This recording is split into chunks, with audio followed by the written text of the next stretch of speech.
know him to be Okay, truthful, that's but it. we That's do it. know that he wrote Kicking the Door. There's only one life for love. There can only be one. I'm finished. I'm finished, y'all. I'm finished. You heard what he said. He knows my witness to be truthful. But that's not only what his the debate is music, about. not only in his music, but in his character, people. He admitted it. Yo, is it my star witness? My star witness. When you dealing with somebody with a street education and a college degree, goddamn it. This had nothing to do with the case. I'm pulling this bitch up. Yes, it has nothing to do with the case. We go to court because I know everybody waiting and Skills, he's shaking in his boots. Skills, stop texting me. Stop texting me. Stop texting. Skills, stop texting me, man. Stop texting me, man. We going on with this, all right? I ain't text you in hours, Lord.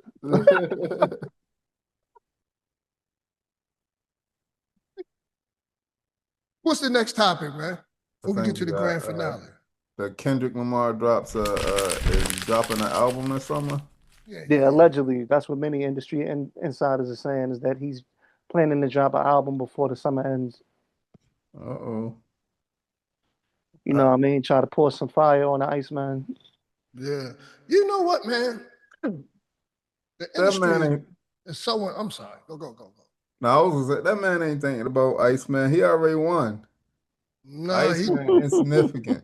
No, he Adam Mill don't think he won. No, he didn't. Again, victory is subjective, Here we man. go, yo.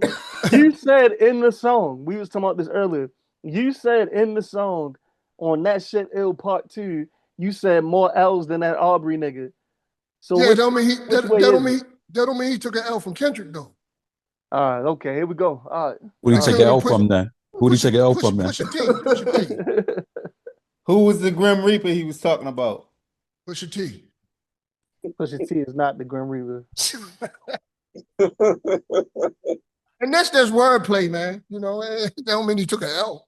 You know, don't mean he took an L. He took a. All right. No, y'all right on that, man. So it was already admitted. Yeah, no, not the Nas thing. No. Not the Nas thing. Nobody was talking about Nas. I will prove without a shadow of a doubt. Y'all want to go to trial now? Yeah, we might as well. That's the heavyweight fight. Okay, all right. So who's the judges? We have Gov, Bizzle, Jam. Bizzle still there? Yeah, he here. I'm here. And we got Rod, but I don't know if he's going to take the stand or not. If he take the stand, then he can't be a judge. That's the rules. No, he don't have to take the stand unless he want to. You want to take the stand, Rod, or you want to, or you would rather be in the jury? I'll be in the jury. Okay. Because if he took the stand, I'm going to cross-examine him. I'd be ready for that too. I already had my game plan. I already had it. You know? Make it good, brother. Oh, man. Okay. So this is the rules of engagement as far as the judges of the panel. There could be no biasness. Everything is based on facts and what can be presented. Everything is based on information, what can be presented as facts. Agreed? Great. All right. Okay, open arguments. Who you want to go first, sir? Counselor? No, you Skills? got it. You got it. All right, let's go. All right. Where we at? So my open argument, and let me say first. Hold on. Let's lay down the rules first. You feel me? Because you said that we can't present facts in open argument. Like we can't present our points. We got to set up the story and that, right? Or what's the rule? Yeah. That's the rule. All right. Okay. Word is one. Okay. All right. So let me first say to the council and the jury here, shout out to both legends. I will prove without a reasonable doubt, no pun intended, that not only that the culture had got it mixed up, I will prove that Nas' Illmatic is, not only hyped, but as a fallacy, is the greatest hip hop album of all time. I will prove to the jury that the evidence that I present will hopefully shift your hearts in the right direction. Y'all will see clear, without blinders on, and give Notorious B.I.G. his rightful respect and throne on the hip-hop chair. That's just, is the king, not only New York, but the king of hip-hop. Okay, my open argument. It says, Ready to Die by Notorious B.I.G. is better than Illmatic by Nas because it is more of a complete album experience. I want y'all to phantom that right there. It's more of a complete album experience. Okay? Illmatic is lyrically sharp and poetic, but Ready to Die feels like a real movie being from the beginning to end. Biggie gives the listener pain, humor, the streets, wisdom, storytelling, commercial records, and emotion, all in one project. Yeah. This is what we call a complete MC, a complete rap album, a rapper's dream. To have all these things in once. It covers everything and it doesn't leave anything out. It doesn't miss a step. Biggie flows alone separate from the album, his ability to switch cadences. I want y'all to really think about this. He had a song on there called Give Me the Loot. Everybody thought that was, what's his name? The Mad Rap at one point in time. Then everybody was like, who's this featuring on the album? It was big. He was before his time. He plays a two-part character, right? Nas tries this in Hip Hop is Dead, right? And he pretends to be like a 1940s gangster and fails horribly. And this is like 15 to 20 years after Illmatic. So Big was more of a complete artist in his show. Also, Big influenced Nas a lot, and we'll prove that later on in the case. All right. Also, Ready to Die has a higher emotional range. Biggie talks about depression, poverty, crime, paranoia, success, relationships, and suicidal thoughts. Don't we get that in emo music right now, fellas? Isn't that like the push of the culture now? Things in the 90s that was so taboo to talk about, this young man at the age of 20 years old was talking about this. Not Rakim, not KRS-One, respect to them. This young man from out of Brooklyn was talking about these things. You don't get that experience in the Illmatic, but I'll carry on because I don't want to make my open argument too long. Right? Let's see. Suicidal thoughts. Okay, this album feels human. I repeat, this album feels human. Illmatic is masterful lyrically, but emotionally, it can feel more observational than personal.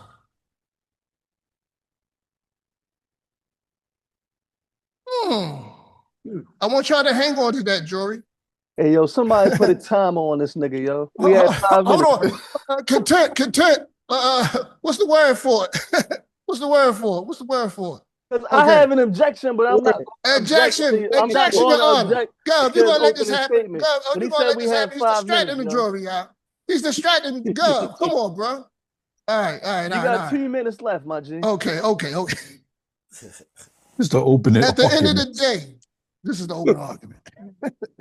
At the end of the day, Illmatic may be cleaner lyrically, a lyrical album, but Ready to Die is better overall hip-hop album because it's combined elite lyricism, storytelling, commercial appeal, emotional charisma, replay value, and culture impact all in one body of work.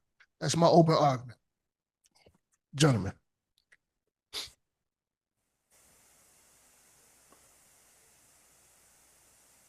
Okay, Counselor, you can proceed to report. All right. First and foremost, I appreciate you, Adam L.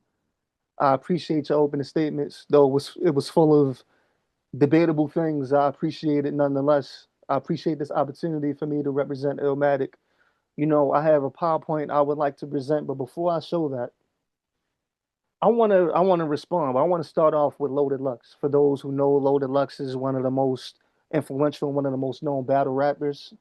And he quoted T-Rex, right? He said, "My beloved T-Rex said, grown man bars is something you got to deal with.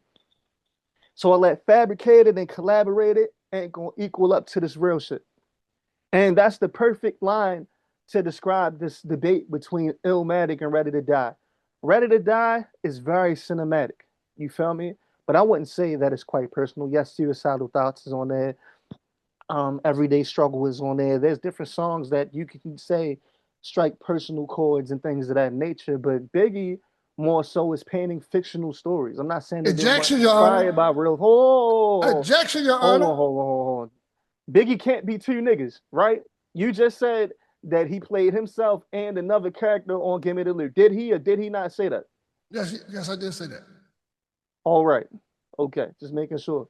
So Biggie gave us multiple stories that were fictional, and there's nothing wrong with fiction. But Nas sat you on his bench in Queensbridge. Nas took you to Queensbridge, and Nas told you what was really going on. Nobody from Brooklyn made any songs, to my knowledge.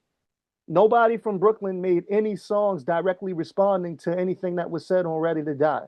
Cormega was actually incarcerated when One Love came out, and when he came home, he responded and wrote a song and released it called One Love Letter to Nas, which is a continuation to that song, but just shows the impact. Also, Prodigy talked about being around Nas when Illmatic first came out, and he said that Illmatic was a classic. He said that it was a masterpiece, and it made him and Havoc rethink what they were doing and how they were making music. So, and you have to, and we all have to remember what Nas is coming back from. Nas put an entire barrel on his back after KRS-One basically knocked it. You know how Snoop knocked the buildings down? That's basically what KRS-One did, but he knocked the bridge down. You feel me? When he had the bridge wars, when it was BDP versus the Juice Crew, and when he embarrassed the barrel like that, of course they still had LL Cool J and they still had Rev Run, but that was more commercial respect than actual lyrical respect. And the next generation felt like they had to show and prove and put on and bring the barrel back. And they did that with Nas leading the charge. I believe I still have 2 minutes. Is that correct? Who has the timer on? I don't have the timer. Anybody have the timer? But We're no, gonna give you 2 more minutes. Yeah, you can have 2 more Okay. minutes. Somebody set a time. all right. But basically, they were respected commercially, but lyrically at the time they were seen towards the bottom of the totem pole, and that was a barrel that was once seen as a rap powerhouse, and they had been disrespected and embarrassed to the point where they felt like they had to redeem themselves. If it wasn't for Nas doing what he did with Illmatic, the Infamous would have never been what it was. There would be no CNN. CNN with the War Report wouldn't have been how it was. Like, they created a precedent where you could arguably say that when it comes to hip hop history, Queens has some of the best rappers, and they have some of the best rappers because they never wanted to feel how KRS-One made them feel back in the 80s. And Nas created Illmatic, which I will say is way more personal, even though, like Biggie talks about what's going on with him. Nas made, when I listen to Illmatic and when many people listen to Illmatic, they feel like Nas took them to Queensbridge. It feels like Biggie was rapping about Brooklyn and Biggie was rapping about different things that was going on, but Nas actually puts you right then and there. Illmatic is like a time capsule. You feel me? Like Ready to Die is very much so more commercial, and I understand that it has the bigger hits and things of that nature. But as far as the experience of it, Biggie did not put you in Brooklyn the same way that Black Moon put you in Brooklyn on Enter the Stage, or how Wu-Tang put you in Shaolin on Enter the 36 Chambers. So Biggie is like, that's like King of New York, where it shows you New York, but it's sensationalized. It's very much so like a movie, where Illmatic is more like boots on the ground. It's more like a Snow on the Bluff, where this is a movie, but it's damn near like a documentary. Time. That's it. Counsel, Tali, I sent you and Gov something. Did y'all read it earlier about the billboard? Yeah, let me pull it up real quick. Yes. Could you read this to the panel? It can be the first couple paragraphs. It don't have to be too much. Okay, gotcha. So 2018, there's an incident following Michael Jackson's death. His posthumous album Michael was released in 2010. The track Breaking News peaked on the bubbling under Hot 100 and heavily impacted other Billboard data via album metrics. But Jackson's estate and family quickly accused the vocals of being forgery sung by the Stop session right singer. there. Quickly accused the what? Of being what? Forgery. So saying that, we can't even take Illmatic as being the greatest album by Billboard standards is credible, right? Because he got that title from an uncredible source. So we can't really, we got to dismiss this, gentlemen. We can't, because they have a history known for forgery and not getting it right. So I want to put that in front of this, the argument that, you know, this X that play out. And let's talk about production here. On Illmatic, he got the top-notch producers during that time. I'm reading here DJ Premier, Large Professor, Pete Rock, Q-Tip, LES, right? And Nas himself.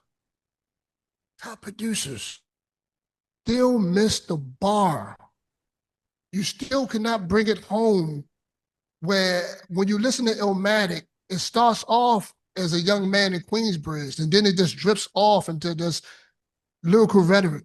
You lose yourself. Rather, Ready to Die, you see a young man from Brooklyn from the beginning to end. You get the full experience. Nas, you don't get that. Illmatic fails to hit his mark. Now, Biggie had, I believe, one super producer. Let me get his name. Sorry about that, fellas. Mo B. He did tracks for Tupac, right? Objection. DJ Premier ain't a super producer. Hold on. Premier did one song, sir. We talking about the hit. Objection, Your Honor. Come on now. You gonna let this man do this to me? So you have Mo B. You have P. Diddy, Combs. At that time was on at the top of his game, dealing with artists like Mary J. Blige and Jodeci and stuff like that. Which beat to P. Diddy? He screaming, Your Honor, you gonna let this? Come on, Jackson, come on, girl. Let's sit Objection. there. If you gonna mention it, you got to say what he produced. What did he produce? Sir. One second. Let me finish, please. You did not have a star-studded cast on Ready to Die, and Ready to Die not only hit his mark, but it sounded better sonically. It had something for the boom bappers. It had something for the commercial people. It brought you into his world. And I want to make a statement. You said that Nas brought Queensbridge back. Biggie brought back a whole East Coast. Wu-Tang couldn't do it. Nas couldn't do it. Because Dre and Snoop were destroying the East Coast. And when that album Ready to Die came out, it put the East Coast back in its prominence the way it needed to. And Illmatic could not perform that and couldn't get it done. Bizzle. That comment is so laughable, I'm not going to waste an objection. Go ahead. Hold on. I like to, can you post my star witness up, please? Hold up. You will hear testimonies from Nas himself concerning Biggie Smalls. 1 second, please. One second.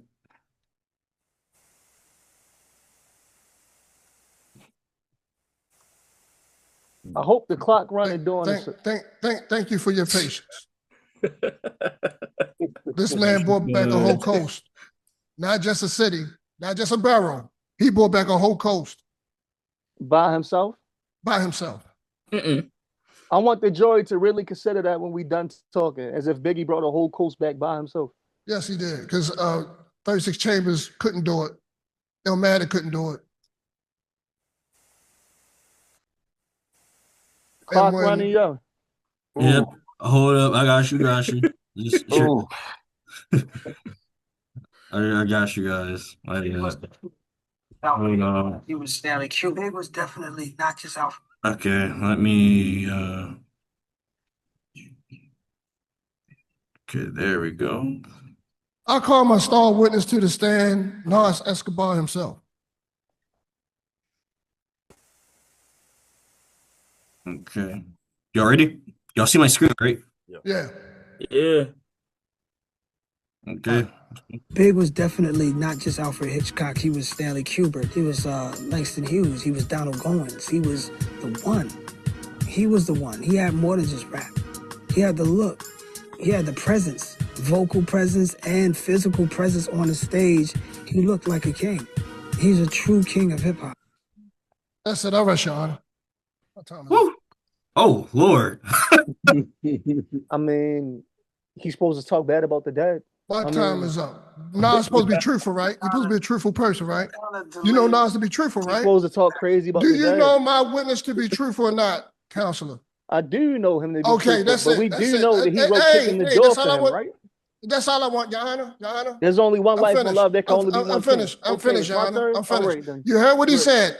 He I heard what he knows said. my witness to be truthful. But that's Not not only what the his debate is music, about. not only in his music, but in his character, people. He admitted it. Yo, is it my For my turn, G? star witness to be truthful, not only in his character, but in his music. Okay? So that man told no lies on the stand. I'm done. I'm finished. Is it my turn now? Yes, sir. All right, first and foremost, I would like to question the relevance of your star witness. I appreciate Nasir Jones. I appreciate who he is and what he stands for, but that statement that he made, or those statements that he made in that video, is irrelevant when it comes to the impact of Ready to Die. He talked about Biggie as a person, as a figure in rap, not about the Ready to Die album. So really, I don't see how that's even admissible. I mean, that has nothing to do with this court case. That just talks about the person and not the album itself. But it's fine. I'm about to bring up my PowerPoint. oh.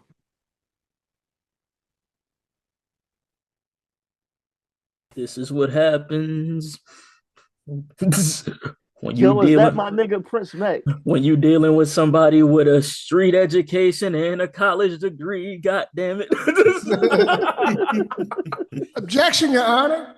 Objection. The witness is Oh. tampering with the counsel. He's Tampering with. tampering with us. He's making mockery. He's making mockery. Prince Mac, don't say nothing else. And you know what? I'm so glad that you brought up that P. Diddy is listed as a producer. I asked you the song that he produced, and you would not answer my question. Instead of a yes or no, or giving me the question, or giving me the answer, you deflected. But it's fine. I'm gonna answer it for you. Okay. The song on the album that he quote unquote produced is called Juicy. Okay. He and Biggie quote unquote produced Juicy. Now, that song, that is very controversial. And the reason why that's very controversial, I'm about to show you right now. All right. Does everybody see what I have here? Yes, sir. Yes, professor. Everybody see my PowerPoint? All right. Okay. We're in the 3 minutes. We're in the 3 minutes, y'all. Oh, no, nigga. You took like 10. You took like 10 minutes. Niggas was late to this bitch. And then they started taking longer with the explanations. Nah, I need all 5 of my minutes, Lord. I like to call this part of the presentation Shark Ninjas, where the Ghostface Killer and Raekwon the Chef. If you know, you know. There's a famous interlude off of Only Built for Cuban Links called Shark Niggas, where they talked about Biggie biting Nas's album cover. And we're going to talk about that later. But what I want to present to you right here, there's a song that was released way before Juicy was released. It's called Big Daddy by the Notorious B1, who was a member of the Mississippi Doughboys. If you look this song up, not only does this song have the same sample, it has the same song structure, and it has the same flow that was used in Juicy by Biggie. Objection. This had nothing to do with the case. I'm pulling this bitch up. Yes, this has nothing to do with the case. Let me build, Lord. This has nothing to do with the case. Let me build, Lord. And there's a documentary that the remaining members of the Mississippi Doughboys are coming out with later this year that's going to further talk about how Diddy stole this song and made Biggie remake it. Matter of fact, I can go on YouTube right now and pull that joint up, and I'm sure y'all will hear it, right? I'm only going to play 30 seconds. You know, time is precious. You know what I mean? We're in the 7 minutes already. We ain't get there yet. Can you say talk to these I niggas? sat through all types of hearsay. Objection, Your Honor. Of opinion. All right, bet. You right. That was very not Johnny Cochran-esque of me, you know what I mean? But if the shoe fit, I'm exposed to shit. So here we go. All right. Waiting for this YouTube to load. Okay. So you're telling me that the brother's name is Notorious B1 and that Biggie changes his name to the Notorious B.I.G. Then you take his song and you take the sample, you make somebody remake the beat, make it more East Coast. You feel me? Then the song is called Big Daddy, and on the same album, you come out with a song called Big Papa. Objection, Your Honor. We're in the 8 minutes now. We're into 8 minutes. And you talking about you known from Mississippi to the East Coast. You from Brooklyn. How you known from Mississippi to the East Coast when your notoriety and awareness would start in the East Coast, then go to down south? Ooh. I didn't want to do it. But I had to. So, Notorious B1. This is from 1993.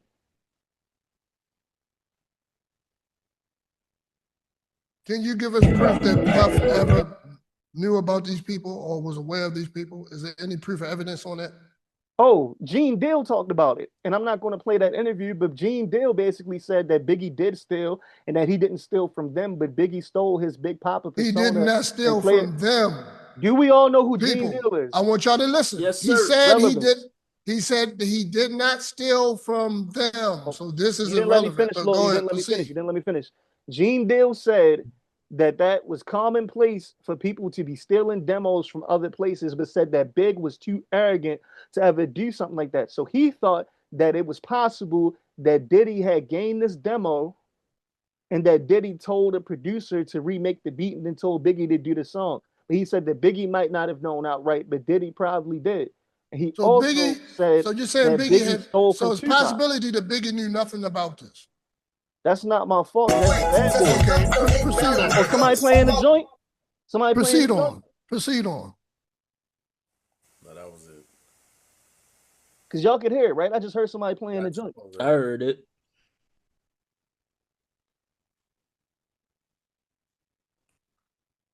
My Wi-Fi went to act stupid now that I'm on the joint. Time up. The devil is at work.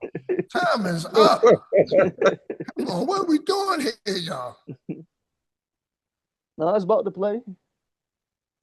I only need 10, 20 seconds. We don't need to get a copyright strike. All the fallacies you throwing my way is a copyright I'm not throwing strike. no fallacies. I had the proof right there on the slide. I'm not even going to get a chance to go ahead.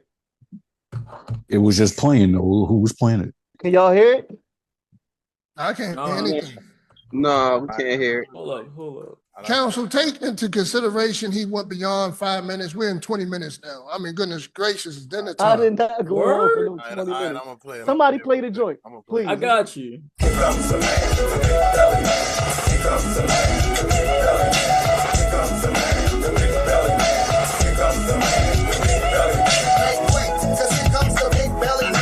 On my way up with my finger on the trigger, just for protection. My niggas be flexing, they take you off the left and lay you for a nap. But I ain't the one to All right, there's a copyright strike. Here's the thing. That sounds nothing like Biggie. Sounds nothing like that. What? He sounds nothing like that. There's no clear evidence. There's no clear evidence that he took that. Lord. You went beyond the time. Say objection. Say objection. Objection, Your Honor. All right. Can we get to the closing argument? Hold on. We ain't even finished with shot. Was it sustained or overruled? Was it sustained or overruled? You gotta ask Judge Governor. Was that objection to that? No, I think that's legit evidence. That's very legit evidence, and that documentary is coming out later this year. He's talking about like the the relevant had to do with, especially like the MC What- and the I song. would like to ask you, Counselor, what year did that song came out? Which one? That came out in September 1993.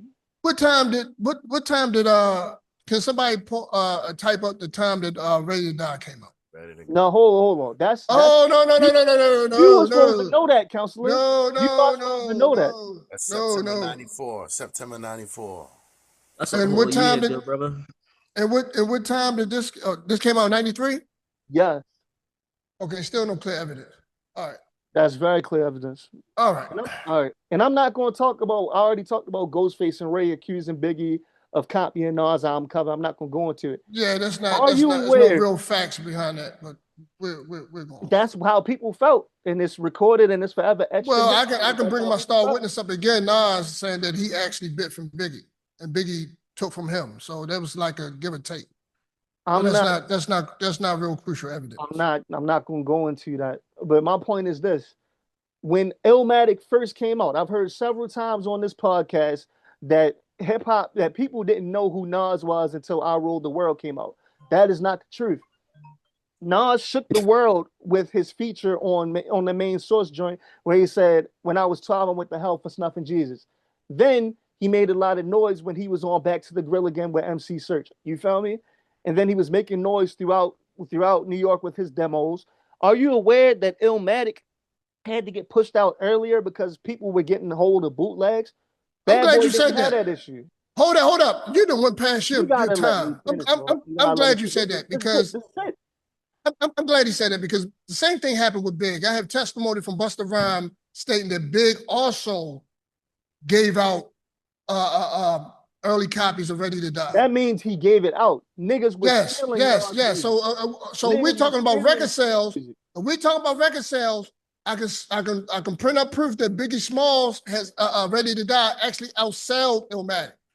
I have never said one thing about sales during this entire argument. And received Album of the Year. I want everyone to think about that. What it takes to have Album of the Year. Hey, can What you does do it that take? during your closing argument? I am in my closing argument. You done went I past. didn't finish my joint. Oh my God. Okay. I'm on my last slide. Okay. Honey, thank you for the meal. Thank you. Still hot? All right. I just want to end this by saying, you giving so many accolades and big ups to your album that the main single clearly was stolen from somebody and never got their credit for it, but whatever. Do you understand or remember how hard it was for people to get 5 mics in the Source when it first came out? Nas got the full 5 mics. Guess what album didn't? Ready to Die did not get 5 mics in the Source, but Illmatic did.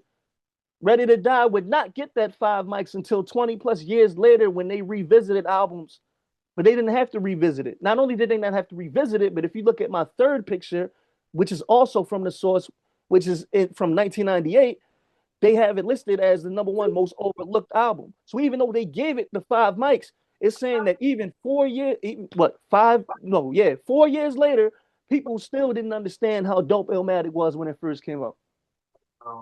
Can I do my closing argument?